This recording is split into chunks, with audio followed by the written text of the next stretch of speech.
রূপনগর রাজ্যের রাজকুমারীর নাম ছিল লায়লা। লায়লা দেখতে ছিল ভীষণ সুন্দরী, কিন্তু সে ছিল চঞ্চল আর ছটফটে। পুরো রাজমহল জুড়ে সে ঘুরে বেড়াতো। একদিন লায়লা যখন রাজমহলের নিচের কক্ষে ঘুরে বেড়াচ্ছিল, তখন ওর পা আটকে যায় একটা পুরনো কাঠের সিন্দুকে। আরে, এই সিন্দুকটা এখানে কে রেখেছে? কার এটা? তখন লায়লা সিন্দুকটা খুলে দেখলো তার ভেতরে একটা ঝলমলে সোনার লেহেঙ্গা রাখা। এটা দেখে লায়লার চক্ষু চড়ক কাজ হয়ে গেল। লায়লা দ্রুত ওর দাদির কাছে গেল আর বলল, দাদি, ও দাদি, এটা কার? দাদি ধীরে ধীরে বললেন, এটা সেই রাজকন্যার, যে একদিন হারিয়ে গিয়েছিল রাজমহলের গোপন দরজার ভেতরে। এই কথা শুনে লায়লার গা ছমছম করে উঠল। কি বলছো কি দাদি? কবে এই ঘটনা ঘটেছে আর কেন? বন্ধুরা, তোমরা যারা যারা গল্পটি দেখছো, তোমাদের নাম কমেন্টে লিখে জানাও। আমরা নেক্সট গল্প তোমাদের নাম দিয়ে বানাবো। এই সোনার লেহেঙ্গা, অভিশপ্ত লেহেঙ্গা, কেবল সত্যিকারের রাজকন্যাই এটা পরতে পারে। সাধারণ কেউ পরলে সে চিরতরে হারিয়ে যাবে। লায়লা তখন ওর পছন্দের পুরনো আয়নার দিকে তাকালো আর সে জিজ্ঞেস করতে লাগলো, আচ্ছা, আমি কি সত্যি প্রকৃত রাজকন্যা? যাই হয়ে যাক না কেন, আমি একজন সত্যিকারের প্রকৃত রাজকন্যা কিনা এটা আমাকে দেখতেই হবে। তাই আমি ওই লেহেঙ্গাটা পরবই। যদি আমি হারিয়ে যাই তো গেলাম, কিন্তু তবু আমি লেহেঙ্গাটা পরতে চাই। কৌতূহল সামলাতে না পেরে রাজকুমারী লায়লা সেই লেহেঙ্গাটি গায়ে চড়ালো, আর মুহূর্তের মধ্যে চারপাশ আলো ছড়িয়ে পড়ল। মুহূর্তের মধ্যে চারপাশে এত আলো ছড়িয়ে পড়ল যে রাজমহলের দেয়াল থেকে এক গোপন দরজা খুলে গেল। লায়লা তখন দরজার ভেতরে পা বাড়াতেই এক ভয়ানক আওয়াজ এলো। কে তুমি? তুমি কি সত্যিকারের রাজকন্যা? লায়লা ভয় পেল, কিন্তু সাহস করে বলল, হ্যাঁ, আমি সত্যিকারের রাজকন্যা। রাজবংশের রক্ত আমার শরীরে। আলো তখন আরো উজ্জ্বল হয়ে গেল আর একটা নরম কণ্ঠ ভেসে আসলো। তাই বুঝি? তাহলে রাজ্য তোমার জন্যই অপেক্ষা করছে। লায়লা দরজা পেরিয়ে সামনে এগোতেই দেখল সামনে একটা জাদুর সোনার মহল চকচক করছে। তখন লায়লা ফিসফিস করে বলল, এখানে কি কেউ নেই? তখন এক বৃদ্ধা বেরিয়ে এসে বলল, ছিল। বহু বছর আগে এখানে অনেক মানুষের আনাগোনা ছিল, কিন্তু ওই অভিশপ্ত লেহেঙ্গার কারণে রাজকন্যা হারিয়ে যায়, রাজ্য ধ্বংস হয়ে যায়। কিন্তু আমি এখানে কেন প্রবেশ করতে পারলাম? তুমি প্রবেশ করতে পেরেছো কারণ তুমি সত্যিকারের রাজকন্যা, যে কিনা অভিশাপ ভাঙাতে পারবে। কিভাবে ভাঙাতে পারবো?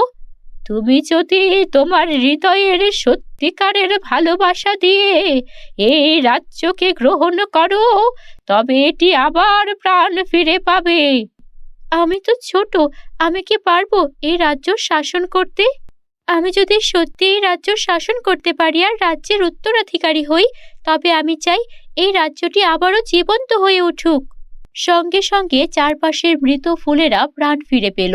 ঝর্ণা আবার বইতে শুরু করলো, আর ধীরে ধীরে সব মানুষেরা জেগে উঠল। রাজ্যের লোকেরা বিস্ময়ে দেখল তাদের রাজকন্যা ফিরে এসেছে। তখন বৃদ্ধা বলল, লায়লা, তুমি এই রাজ্যের সত্যিকারের রাজকন্যা। সেই সোনার লেহেঙ্গা যে পরেছিল, সে ছিল মিথ্যে একটা রাজকন্যা, তাই সে হারিয়ে গেছে। আজ তোমার জন্য এই রাজ্য তার অভিশাপ থেকে মুক্তি পেল। হাজার বছরের পুরনো অভিশপ্ত এই রাজ্য এখন ধুলায় মিলিয়ে যেতে পারবে। লায়লা তারপর সেখান থেকে বেরিয়ে এলো, আর ওর মনে ভীষণ খুশি ছিল, কেননা ও বুঝতে পেরেছিল সত্যিকারের রাজকন্যা শুধু রক্তের কারণে নয়, সাহস, ভালোবাসা আর আত্মবিশ্বাস দিয়ে নিজেকে প্রকৃত রাজকন্যা বানাতে হয়। এর পরবর্তীতে লায়লা একজন সত্যিকারের রানী হয়ে উঠল আর রাজ্য খুব ভালোভাবে শাসন করতে লাগলো। শুধু তাই নয়, লায়লা হয়ে উঠল সকলের প্রিয় আর ন্যায়পরায়ণ রানী। বন্ধুরা, গল্পটি ভালো লাগলে একটা লাইক করে দিও, আর আমাদের চ্যানেলে নতুন হলে চ্যানেলটিকে সাবস্ক্রাইব করতে ভুলো না যেন। এক গ্রামে এক রাজা বাস করতেন। তার একমাত্র মেয়ে ছিল, যে অত্যন্ত সুন্দরী ও সুশিক্ষিত। রাজা তার মেয়ে ও রাজ্যকে খুব ভালোবাসতেন, তাই মেয়েকে খুব সাবধানে বড় করে তুলতেন। রাজা জানতেন তার কোনো ছেলে নেই, ফলে রাজ্যটির উত্তরাধিকারী হবে তার মেয়ে। সে কারণে রাজা তার মেয়েকে রাজ্য পরিচালনার জন্য যথার্থভাবে প্রস্তুত করতে চেয়েছিলেন। রাজকন্যাকে অনেক কিছু শিখিয়ে পারদর্শী করে রাখতে তিনি সময় ও শ্রমের কোনো ত্রুটি করেননি। রাজকন্যাকে উপযুক্ত একজন রাজপুত্রের হাতে তুলে দিতে তিনি মনে মনে একটি যোগ্য পাত্রের খোঁজ করছিলেন। রাজকন্যা অনেক রাজকুমারদের সঙ্গে দেখা করেছিল, কিন্তু কোনো রাজপুত্রকেই তার পছন্দ হয়নি। এই নিয়ে রাজা বেশ চিন্তিত হয়ে পড়েছিলেন, কারণ সময় যতই গড়াচ্ছিল ততই তার উদ্বেগ বাড়ছিল। একদিকে রাজ্য, অন্যদিকে মেয়ের ভবিষ্যৎ, সবকিছু মিলিয়ে রাজা একটা সঠিক সিদ্ধান্তে আসতে পারছিলেন না। রাজকন্যা তার মা বাবার কাছে নিজের পছন্দের স্বাধীনতা দাবি করতে থাকেন। তিনি বলতেন, আমার বিয়ে আমার ইচ্ছাই হবে, রাজপুত্র বা সাধারণ কেউই হতে পারে, কিন্তু মানুষটা ভালো হতে হবে, আমার সুখের জন্য। রাজকন্যার মা বাবা একে একে বেশ কিছু রাজপুত্রকে রাজপ্রাসাদে আমন্ত্রণ জানালেন, কিন্তু রাজকন্যা কাউকেই পছন্দ করলেন না। এদিকে রাজকন্যার মা বারবার রাজকন্যাকে বুঝিয়ে বলতেন, তুমি একজন রাজপুত্রের সঙ্গে বিয়ে করবে, তাহলে আমাদের রাজ্য সঠিকভাবে পরিচালিত হবে। কিন্তু রাজকন্যা দৃঢ় সংকল্পিত ছিল। তার মতে রাজ্য পরিচালনার জন্য একজন ভালো মানুষই যথেষ্ট, তা সে রাজপুত্র হোক বা সাধারণ মানুষই হোক। রাজকন্যা এমন এক সময়ে সিদ্ধান্ত নেন, যে কোনো রাজপুত্র নয়, তিনি সাধারণ মানুষের মধ্য থেকে একজন জীবনসঙ্গী খুঁজবেন। তার মা বাবা একে একে তাকে নানা ধরনের চাপ দিচ্ছিলেন, কিন্তু রাজকন্যা অটল ছিলেন। তার মতে রাজকুমারের গরিমা নয়, একজন মানুষের চরিত্রই গুরুত্বপূর্ণ। রাজকন্যার জেদ দেখে রাজা ও রানী অবশেষে রাজি হলেন যে রাজকন্যা তার পছন্দমতো একজন মানুষ বেছে নেবেন, তবে তার জন্য একটি বিশেষ পরীক্ষা হবে। এই পরীক্ষা রাজ্যবাসী সকল পুরুষদের জন্য ছিল। পরীক্ষায় উত্তীর্ণ হলে সেই ব্যক্তি রাজকন্যার স্বামী হতে পারবে।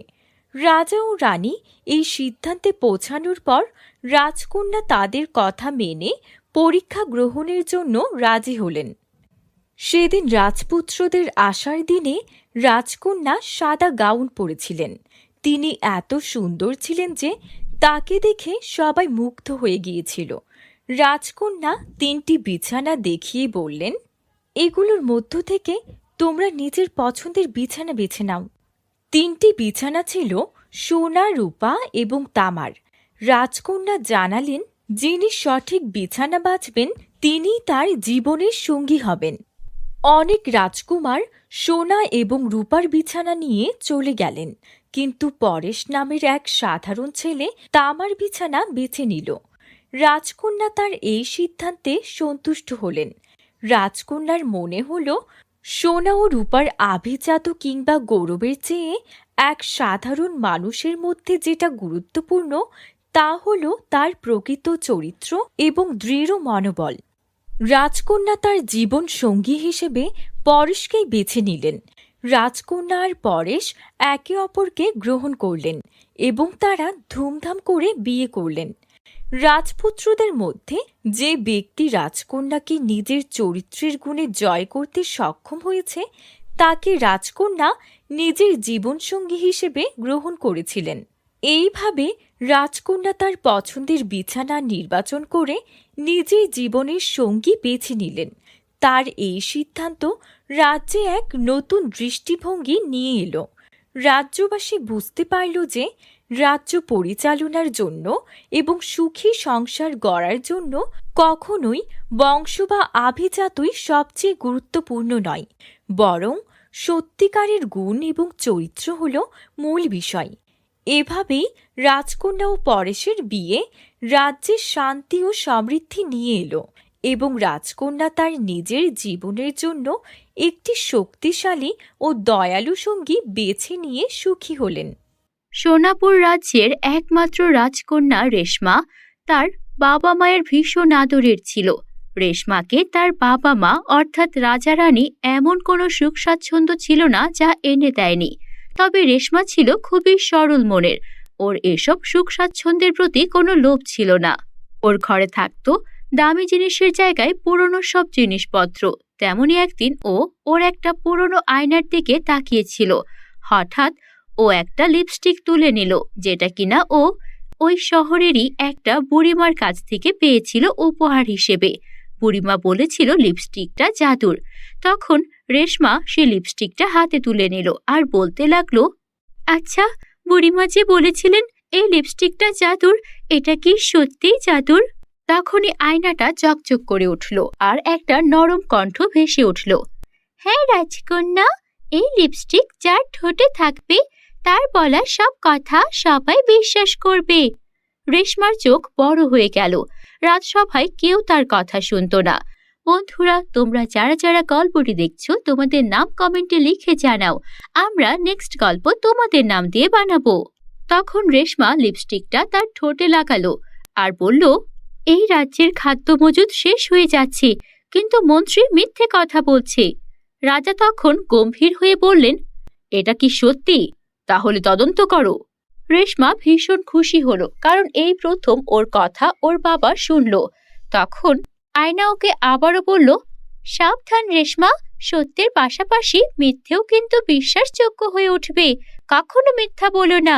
রেশমা হাসলো আর বলল, আমাকে তাই মনে হয়, আমি তো শুধু সত্যই বলবো। পরের দিন রাজসভায় রেশমা ভুল করে বলে ফেলল, আজকে একটা অদ্ভুত ঘটনা ঘটবে, আজ আকাশ থেকে স্বর্ণের বৃষ্টি হবে।